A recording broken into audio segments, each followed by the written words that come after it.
Hi friends, welcome to my YouTube channel. Friends, మనకు విద్యాశాఖ నుంచి అయితే ఒక మంచి నోటిఫికేషన్ అయితే రిలీజ్ అనేది చేశారండి. ఈ యొక్క నోటిఫికేషన్కు 10th degree and library science చేసిన వారు కూడా ఎవరైనా దీనికైతే అప్లై అనేది చేసుకోవచ్చు.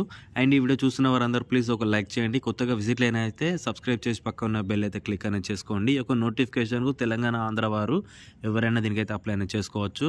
నెక్స్ట్ ఇక్కడ వివరాలకి వెళ్తే ఇక్కడ మనకు ఆన్లైన్లో అప్లికేషన్ అయితే చేసుకోవాల్సి అయితే ఉంటుంది. ఇక్కడ మనకు 1/10/2025 నుంచి 30/10/2025 వరకు ఈ యొక్క నోటిఫికేషన్కి అయితే మీరైతే అప్లై అనేది చేసుకోవచ్చు. ఇందులో టోటల్గా అయితే మనకు చాలా రకాలుగా ఉద్యోగాలు అయితే ఉన్నాయి. అండ్ ఇక్కడ మీరు చూసుకున్నట్లయితే ఇంటర్నల్ ఆడిట్ ఆఫీసర్, ఇందులో వచ్చేసి మనకు 78,800 రూపాయల శాలరీ అయితే వస్తుంది. అలాగే ఎగ్జిక్యూటివ్ ఇంజనీర్, ఇది వచ్చేసి 67,700 రూపాయల శాలరీ అయితే ఉంటుంది. అసిస్టెంట్ రిజిస్టర్, ఇది వచ్చేసి 56,100 రూపాయలు శాలరీ ఉంటుంది.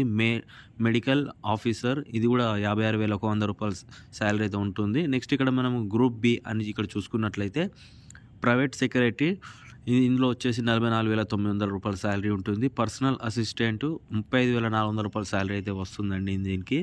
అలాగే నెక్స్ట్ సెక్రటరీ ఇన్స్పెక్టర్, ఇందులో వచ్చేసి 29,200 రూపాయల శాలరీ అయితే వస్తుంది.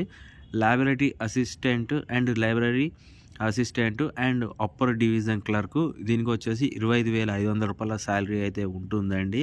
అండ్ ఈ వీడియో చూస్తున్న వారందరూ ప్లీజ్ ఒక లైక్ చేసి అయితే వీడియో అయితే పూర్తిగా అయితే చూడండి. నెక్స్ట్ ఇక్కడ మనం చూసుకున్నట్లయితే లోయర్ డివిజన్ క్లర్క్, ఇందులో 19,900 రూపాయల శాలరీ ఉంటుంది. కుక్ కూడా సేమ్ శాలరీ అయితే ఉంటుంది. అండ్ దాంతోపాటు medical attendant and library attendant and కిచెన్కు 18,000 రూపాయల శాలరీ అయితే ఉంటుందండి. ఈ యొక్క నోటిఫికేషన్ లింక్ కూడా నేను కింద డిస్క్రిప్షన్లో అయితే ప్రొవైడ్ చేయడం అయితే జరుగుతుందండి. అక్కడికి వెళ్ళైతే మీరు అయితే డౌన్లోడ్ చేసుకొని అయితే పూర్తి వివరాలు అయితే చూసుకోవచ్చు. అలాగే ఇక్కడ మీరు క్వాలిఫికేషన్ల గురించి ఇక్కడ మీరు చూసుకున్నట్లయితే ఫస్ట్ పోస్ట్కి వచ్చేసి ఇక్కడ మీరు డిగ్రీ అయితే చేసి అయితే ఉండాలండి దీనికి. అలాగే నెక్స్ట్ ఎగ్జిక్యూటివ్ ఇంజనీరింగ్ వచ్చేసి ఇక్కడ మనకు first class bachelors degree civil engineering అయితే చేసి అయితే ఉండాలి. 56 సంవత్సరాలకి అయితే అప్లై చేసుకోవచ్చు. దాంతోపాటు థర్డ్ పోస్ట్కి వచ్చేసి ఇక్కడ మాస్టర్స్ డిగ్రీ అయితే చేసి అయితే ఉండాలి. దీనికి 40 సంవత్సరాల వరకు అయితే అప్లై అనేది చేసుకోవచ్చు దీనికి. అలాగే ఫోర్త్ పోస్ట్ ఇక్కడ చూసుకున్నట్లయితే ఎంబీబీఎస్ చేసి అయితే ఉండాలి. 40 ఇయర్స్ వరకు అయితే దీనికి కూడా అప్లై అనేది చేసుకోవచ్చు అండి.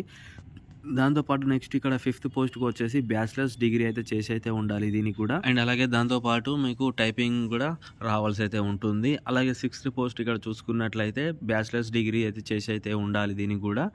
అలాగే నెక్స్ట్ ఇది 35 ఇయర్స్ వరకు అయితే దీనికి అప్లై అనేది చేసుకోవచ్చు. సెవెంత్ పోస్ట్కి వచ్చేసి ఇక్కడ బ్యాచిలర్స్ డిగ్రీ అయితే చేసి అయితే ఉండాలి ఏ యూనివర్సిటీ నుంచి అయినా. ఇక్కడ 32 ఇయర్స్ వరకు అయితే దీనికి అయితే అప్లై చేసుకోవచ్చు. అలాగే 8th పోస్టు బ్యాచిలర్స్ డిగ్రీతో పాటు 32 ఇయర్స్ వరకు అయితే అప్లై చేసుకోవచ్చు. అదేవిధంగా ఇక్కడ నెక్స్ట్ ఇక్కడ మనము మెయిన్గానైతే మనము 10th క్లాస్ గురించి ఇక్కడ మీరు చూసుకున్నట్లయితే ఇక్కడ కుక్ ఉందండి. కుక్ వచ్చేసి 10th క్లాస్ పాస్ అయితే ఉంటే సరిపోతుంది. దీనికి 32 సంవత్సరాలకు అయితే అప్లై అనేది చేసుకోవచ్చు. అలాగే 13th పోస్ట్కి వచ్చేసి ఇక్కడ 10th క్లాస్ పాస్ అయి ఉండి 32 సంవత్సరాల వరకు అయితే ఉండైతే సరిపోతుందండి. దీనికైతే అప్లై అనేది చేసుకోవచ్చు మీరు దీనికి. అలాగే 14th పోస్ట్కి వచ్చేసి ఇక్కడ మీరు 10+2 అయితే చేసి అయితే ఉండాలి. దాంతోపాటు 32 ఇయర్స్ వరకు అయితే ఉంటే అయితే అప్లై అనేది చేసుకోవచ్చు. నెక్స్ట్ ఇక్కడ 15th పోస్ట్కి వచ్చేసి ఇక్కడ 10th క్లాస్ పాస్ అయ్యి ఉండే, దాంతోపాటు 32 ఇయర్స్ ఉంటే అయితే సరిపోతుందండి. అలాగే నెక్స్ట్ ఇక్కడ మనము ఏజ్ రిలాక్సేషన్స్ గురించి ఇక్కడ మనం ఒకసారి ఇక్కడ చూసుకున్నట్లయితే ఫస్ట్ మనము ఈ యొక్క నోటిఫికేషన్ లింక్ అయితే కింద అయితే ఇస్తానండి. అక్కడ వెళ్ళి అయితే మీరు ఒకసారి అయితే డౌన్లోడ్ చేసుకుని అయితే పూర్తి వివరాలు చూసుకోవచ్చు. దాంతోపాటు ఇక్కడ మీరు ఏజ్ రిలాక్సేషన్స్ గురించి ఇక్కడ మీరు చూసుకున్నట్లయితే SC ST వచ్చేసి 5 ఇయర్స్ వరకు అయితే ఉంటుంది. అదర్ బ్యాక్వర్డ్ క్లాసెస్ వరకు 3 ఇయర్స్ అయితే ఉంటుంది. అండ్ PWD వరకు అయితే 10 ఇయర్స్ వరకు అయితే ఏజ్ రిలాక్సేషన్స్ అయితే ఉంటుందండి. ఒకసారి అయితే మీరైతే చెక్ చేసుకోవచ్చు అండి దీనికి. అలాగే నెక్స్ట్ అయితే ఈ యొక్క నోటిఫికేషన్ వీడియోస్ అయితే ఈ విధంగా అయితే ఉన్నాయండి. మరిన్ని నోటిఫికేషన్ల గురించి అయితే నా యొక్క యూట్యూబ్ ఛానల్కు సబ్స్క్రైబ్ చేయండి. అండ్ అలాగే మీ ఫ్రెండ్స్ అందరికీ షేర్ అనేది చేయండి ఫ్రెండ్స్. మరి నెక్స్ట్ వీడియోలో మళ్ళీ కలుద్దాం. Okay friends, bye. జై జవాన్, జై హింద్.